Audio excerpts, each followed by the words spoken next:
Okay, everybody, this is week, 4 at 3. It's last week's share. I don't want to confuse you.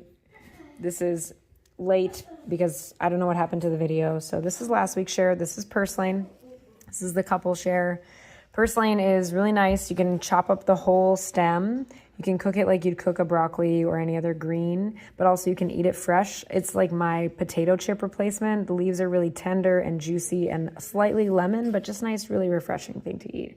You got kale, which is really cool because kale is nice and easy to cook. Something I love about kale, you hold that for me for a sec, is when you're cleaning kale to make kale, you can just pull it right off the stem, and then you're massaging your kale up, and that's a really easy way to get it ready for cooking.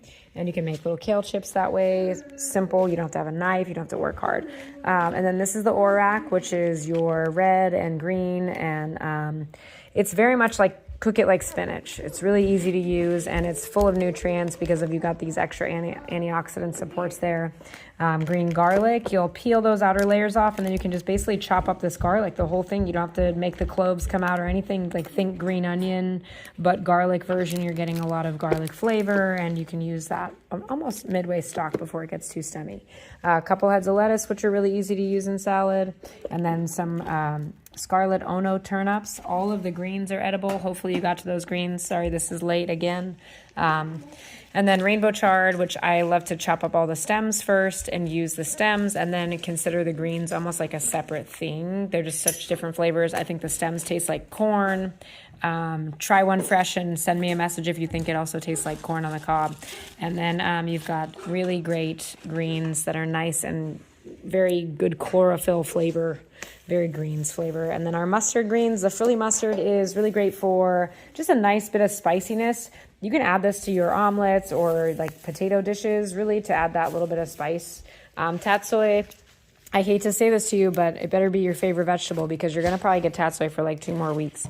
Tatsoi is like if bok choy and spinach had a baby, it would be tatsoi. And what I love about it is you can chop all these leaves off the top. You can chop up the stems and cook the stems first and then put the leaves in and get all that extra green flavor.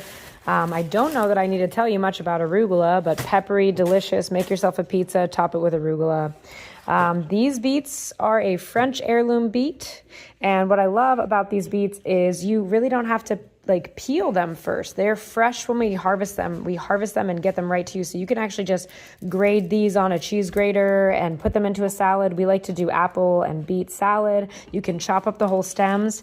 Fun fact, rainbow chard, beets, rainbow chard, beets, they are the same thing. They're the same family. They're the same plant, essentially. They just kind of continue to genetically manipulate the plant over crossbreeding to get more of a leafy green and less of a root, which means that you're going to get really delicious flavor. And you could use the beets with the rainbow chard, or you can chop up these little stems and use them the same way you would use rainbow chard and have more greens. Like, you need more greens in your day.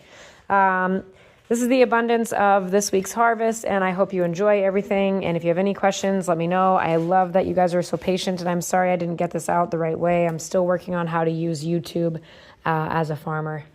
Have a good one. See you next week.